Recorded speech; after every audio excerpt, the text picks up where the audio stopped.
Good evening, it's Judges Jules. Not good morning, it's good evening. And hello, Si. We're going to do 5 for your tracker this week. Yeah, good evening. Weekend, all good. Yeah, very good, very good. Very good, mate. Yeah, I thought it was excellent racing.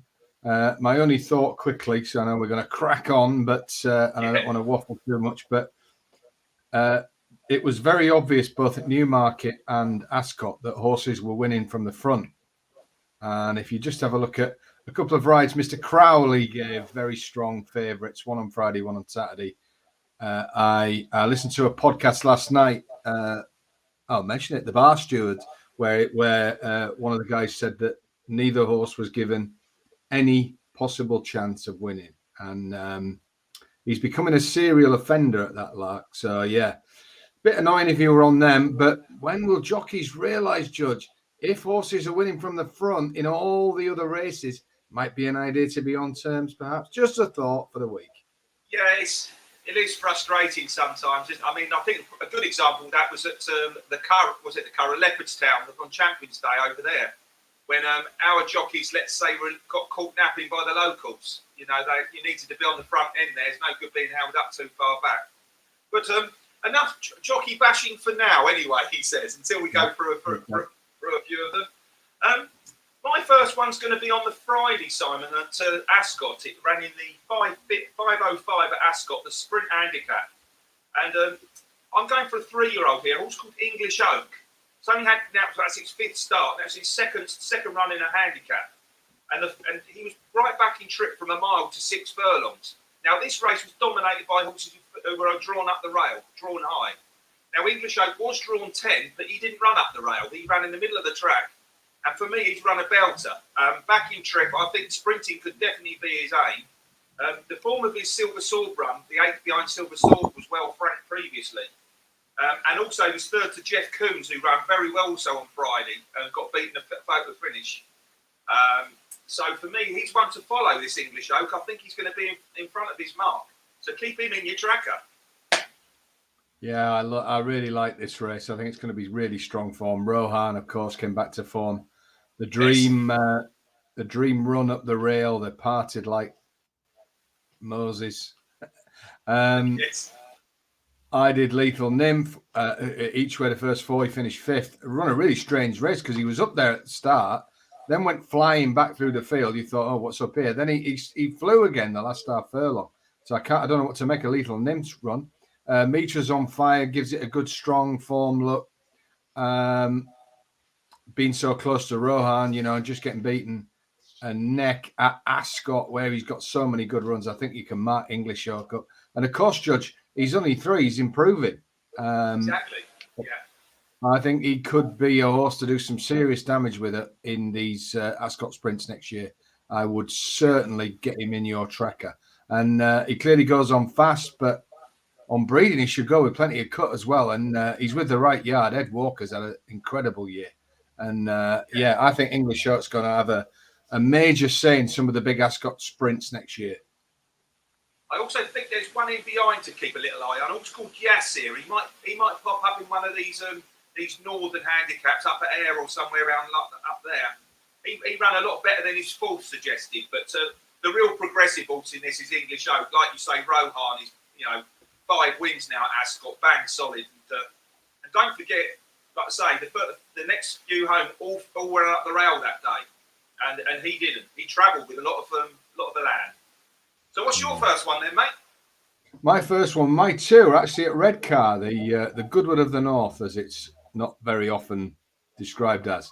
And their big day of the flat racing year with the William Hill 2-year-old trophy. And it's in that race, the 245, £85,000 to the winner. And of course, this 2-year-old trophy race is similar to the Newbury Super Sprint, where you are handicapped on price, I think, Judge, of what you were paid for. And that makes it a very interesting. Now, there was a huge odds-on jolly. Clive Cox, Dragon Leader. I think it was a sort of buying money for a lot of people. He came into this race and he was given a mark of 8 stone 8. Now, second was a horse called Works of Art, owned by the King, trained by Andrew Baldwin. Very surprising. 22-1 that went off, ran a really good race. But the third horse, I thought, has run an absolute screamer. The 3 came clear of the pack here. Now, you've got really good horses behind, like Ballon d'Or, who was 4th. Flacinello, who's a recent impressive winner for Richard Fahey. I think it's really strong form. These sales races, people can have different views about them, but I thought this one ran a really true good race. An Action Point has gone, as because of its price, has gone off with 9 stone 7, and has only got beat 4 1/4 lengths by Dragon Leader. I think that was an exceptional performance. I think the second Works of Art looks a really, really nice horse for next year. But Action Point at the weights has run a screamer. There's no reason why this won't train on till 3. I wonder if it's the sort of horse that they'll keep going with over the winter. I think he's very easy to get drawn to the winner, but we've got to remember the terms of this race.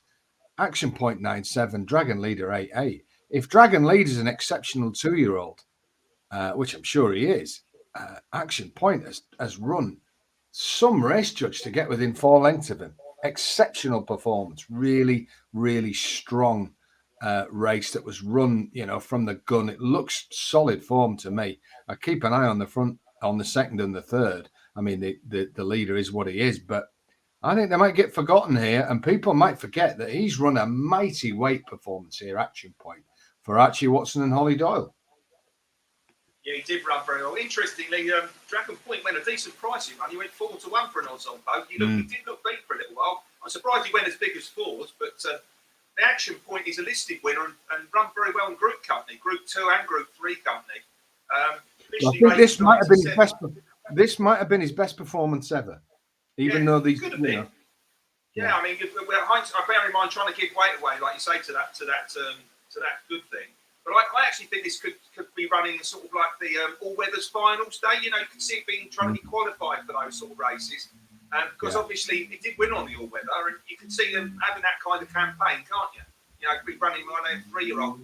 They're quite valuable, them races. So, I mean, he's placed in Group Company. He might be too good for that, but I can see him popping up. He's half a decent horse, that's for sure. Yeah, exceptional. An exceptional running defeat. The terms of the race were just impossible for him. Absolutely. Yeah, I mean, you could argue he's nearly the best horse in the race on the weights and everything, but he certainly wasn't far behind them. If they ran off levels, he wouldn't have been far behind the winner, would he? I suspect he'd been in front of him. Yeah. So, well, my next one was actually a race that we covered on the. Well, mine didn't end up running, but we did cover the race, the 1:30 at Newmarket on Saturday. And I thought that the horse to take out of this was, without doubt, was the handicap debutant, Lady Bobar, trained by Rafe Beckett. Now, the ground might have been a bit too quick for it as well, and for her to come second to a horse called Madam Ambassador, who's now 4th, I think 3 from 4 at Newmarket, was an excellent run on handicap debut on ground that wasn't suitable.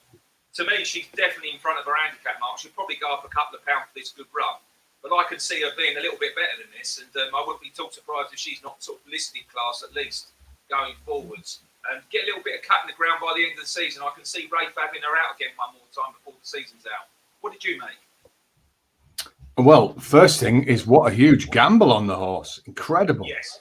Yeah. And late, hard money. This serious stuff. Madam Ambassador, I mean, it's one of those Charlie Johnson, Mark Johnson, or whatever. I couldn't tell you when it's going to run well.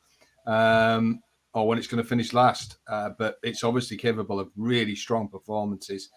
One a shade cozy, really. But Lady Boba, there was a few in here who I think, Judge, weren't suited by the incredibly quick ground. The times were scorching, and these are horses that have been aimed for late season campaigns. Usually, horses that are kept for late season campaigns are done for one reason, because they expect to run on soft ground, and. I just wonder if Lady Boba was one of them that wasn't suited. I mean, it was rattling fast ground, ran a great race. I thought another eye catcher was the horse that we kind of slagged off, Whispering Words, the Godolphin horse. Yeah. I mean, the ground that's made after they came out of stalls and it shot right under Ryan Moore, lost about 5 lengths. And see, he seemed to accept it early on. Today's not the day. But you watch a replay of it, the ground that's made on the field. It's only finished 5th, but It must have made 7 lengths on them in the last furlong. Now, I'm sure they'll try and chuck this out again very quickly. I think this has been a good race where several of the leading contenders, including Lady Bo, maybe were just not suited by the like concrete ground. And I think the Johnson one, front runner, aggressively ridden off the front, got away from them, and they just couldn't get to her. But yeah, I think this is a race to have a look at, and you'll see 3 or 4 winners come out of this. Yeah, I agree. I think it's a decent quality. Obviously, it's 0 to 105, so expect it to be a good race. But like I say, the other horse that was up there all the way pre-nut have held on for third. So the 2 horses we're talking about were horses that come from behind as well. You know, so hence why I think you can even mark Lady Boba up a little bit more, because I thought she, definitely she was sort of 5th or 6th. But yes, I think that's a race that will definitely throw up 2 or 3 winners, and I think we might be on the 2 that might be the 2 to cover from it. Yeah, very interesting race, and one that needs. Next one's at Redcar again, mate, isn't it?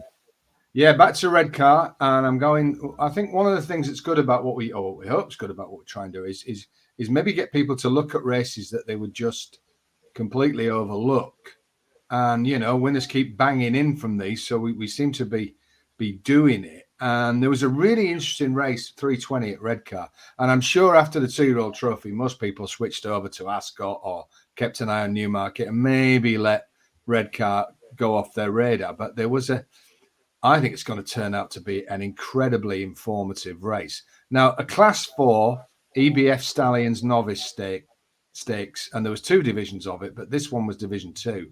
I think it could be an absolute little pearl of a race going forward. It was won in a driving finish by Volterra, who very expensive Arab in the yellow and black dots colours for Kevin Ryan.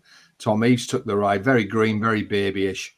Won a photograph from an Ed Bethel trained horse called Gressington, who'd won on its debut at Southwell and had to give weight away to this field with a penalty. A lowly Southwell maiden, and suddenly come in here. Well, that horse was gambled from 7 to 1 into 7 to 2 and led basically one of them like the whole way until it got nutted on the line by Volterra. Now, I think, as we were talking earlier, Judge, that they are 2 exceptional animals. I really do. I know that Gressington is extremely highly regarded, and I know that Volterra, they feel, could be certainly running in the better 3-year-old handicap. So for a Class 4 at Redcar, I think the rest of the field were a bit unlucky. There was a big gamble on the Oceanor-ridden John Butler trained Zane Blue, who went off favourite, that mainly on the Friday night, but was certainly expected. That horse has got to run a big race. That horse has got beaten 5 lengths. Well, he came here with really, really strong form. So Zane Blue's gone off favourite in this Class 4. The race before that, Zane Blue has finished second to Battle Cry, the the Coolmore. I'm getting used to Ryan Moore riding for Godolphin. I'm thinking he's the Battle Cry, the Coolmore, multi-million-dollar 2-year-old, has only beaten in the Convivial Maiden, a really highly rated race where it's 51 grand to the winner. And Battle Cry has beaten Zane Blue into second. We've got horses like Thanks Forever, that was a big talking horse. Volterra has finished 4th in that race. Yeah. Sissy Fian has finished in 5th. Under the Sun for Hugo Palmer. Now, they must have thought, Judge, right, we'll lower our sights, turn up at Redcar on a Saturday in October in a Class 4, and it'll be penalty kick time. We've already beaten Volterra, but it turns out no, and that's what makes me think this is an incredibly strong race. Now, in 3rd, beaten into 3rd with the horse. It was the horse that I want to eye catcher here, and that was Speeding Bullet, ridden by Holly Doyle. Now, this was only beaten a length, but if you watch the way the race unfolded, Gressington's got loose off the lead here. Volterra's come to the stand side, babied around a bit green, still learning, and then shot in the last half furlong. And Speeding Bullet has kind of just kept this one run going the whole way. And the other 2 have had the photograph between them. But this horse not beaten far at all. He's beaten Zane Blue 4.5 lengths, Judd. that could turn out to be exceptional form. Now, I'm not saying Zane Blue has turned up the same Zane Blue at York. We have no reason to believe he's run massively under that form. He was fancied. He was back. They booked Oceanor at similar ground. What if he's run to a similar mark? Voltaire has obviously improved past him. But if he's run up to that mark and puts these horses anywhere near like Battle Cry and some of the others in that race, this form can be marked up. Speeding Bullet is just a winner waiting to happen. So it'll be very interesting to see what Richard Hannon does with this horse. Does he put it away, or will he bring it out at Lingfield or somewhere near? But if he does, I think we've got to be with this big style. I think this is no Class 4 novice race. I think this is we might look back on this next year and see top handicap winners, horses that run in listed races. And I say that there's never a bad convivial at York. There's just good ones and very good ones. And this form line now equates to that. And we could have seen a really exciting race. So let's not be people that overlook it. Let's not worry about what happened at Ascot and Newmarket after that. Let's look at this race. And I think Speeding Bullet has got to go in big capital letters in everyone's trackers. So Speeding Bullet for me, a monster eye catcher. And it's about the race being much better than people realise. Yeah, I mean, Speeding Bullet will also be better on some softer ground as well. I mean, if you have a look at its previous form, it all been on good to soft or soft. Interestingly, maybe not good. Yeah. I mean, it's got a mark of 79. I think winning a nursery should be a format. Well, maiden obviously, but I think winning a nursery off that mark should be pretty much a formality as well. Interestingly, there's been three form lines that have been working out. Obviously, the Convivial, which you flagged up, with lots of winners coming out of it, and obviously I put up Bulmer Bank the other day out of that particular race, and I do think that is a race you want to be keeping an eye on.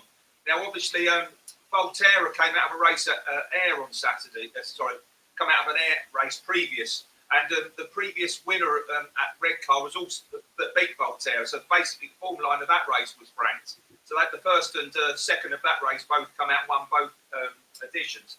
But there's one race that I personally had a small each way Trixie on horses that had all basically run races on their previous start, and they were all out the same race. And Speeding Bullet was one of those, along with Placo and Midnight Storm. Now they all run very good races on Saturday.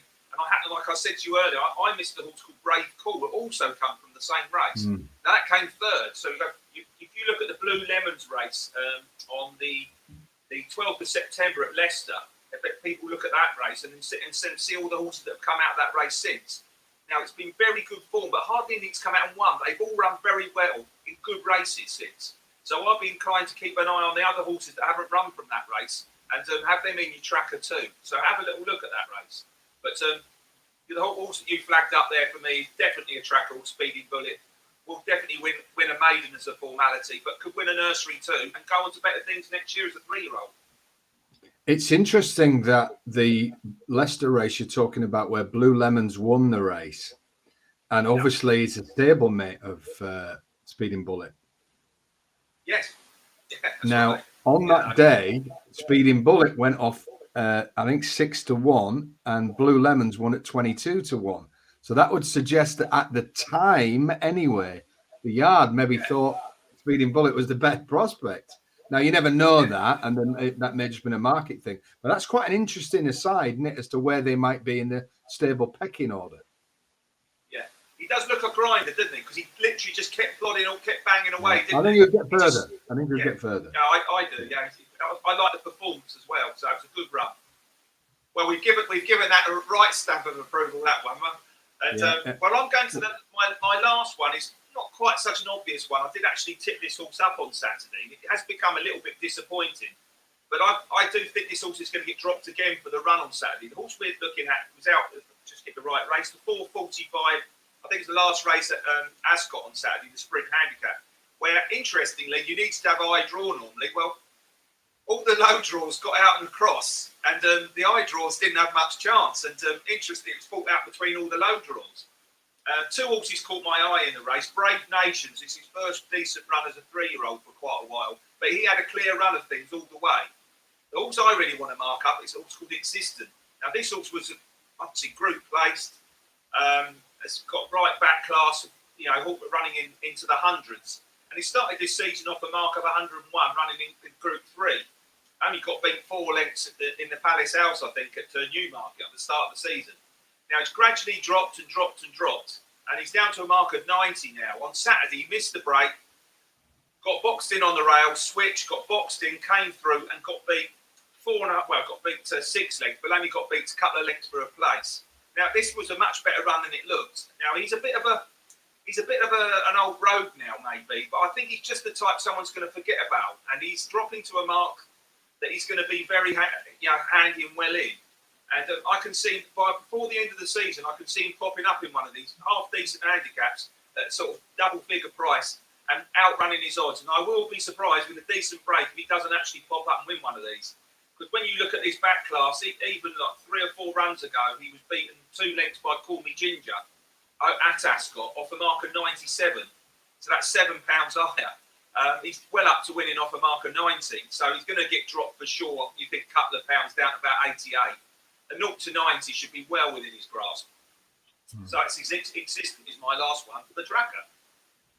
Yeah, he's now becoming just crazy well handicapped. There's one horse that really caught my eye on that, and that I made a note of on Saturday. Now, when they were behind the stalls, if you look at number 3, Get It, who ended up finishing 3rd, he was absolutely awash. I mean, he was drifting like mad on any of the exchanges I was looking at, and rightly so. When you look, he had got in a real lather. And I think because of that, and also possibly the track was a bit stiff for him. Get It was only beaten less than a length. When you think the state he was in, he lost second virtually on the line. I wonder if George Baker will send him to maybe a slightly less stiff track next time. He could be the sort that could make all off this mark. He maybe go up a pound or 2. But if you can get the horse to calm down, he could be another one you want to. I don't like to sort of advise people to bet a horse that's got in a terrible state at the start, but it's almost like a reverse logic because he's done that and then he's run an absolute stormer. So did it bother him at all? Is he one of them that just does that, or are you thinking, well, what if he doesn't do that next time? So it's a bit of a like, yeah. I was going to say to you, he does do that because the time before he's running in one of them racing league things. I think it's the last one, valuable race at Wolverhampton. And he sort of bolted going to the start, and you thought, well, that's never going to win. And like you just said, he pinged out, and I think he nearly made all.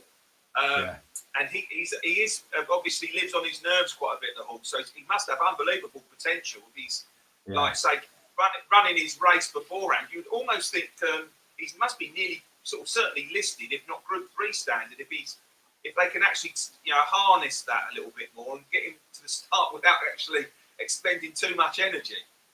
But he's obviously an easier track. Yeah, an easier track maybe on the all-weather one. Get out and get there, and he'll last well on that. Couldn't you? You're on the all-weather sort of, and then in good races, sort of. Yeah, Ascot was just a little bit. I'm surprised if that's the end of his winning, definitely. Yeah. But yeah, good stuff. Well, that's 5 for your tracker, boys and girls. Yeah, and we shall see you at the weekend. And I think more than ever, when you get horses that are sweating up and races at Redcar, we really need to say to people one thing, Judge. And what's that? Be lucky. Be lucky. Redcar on.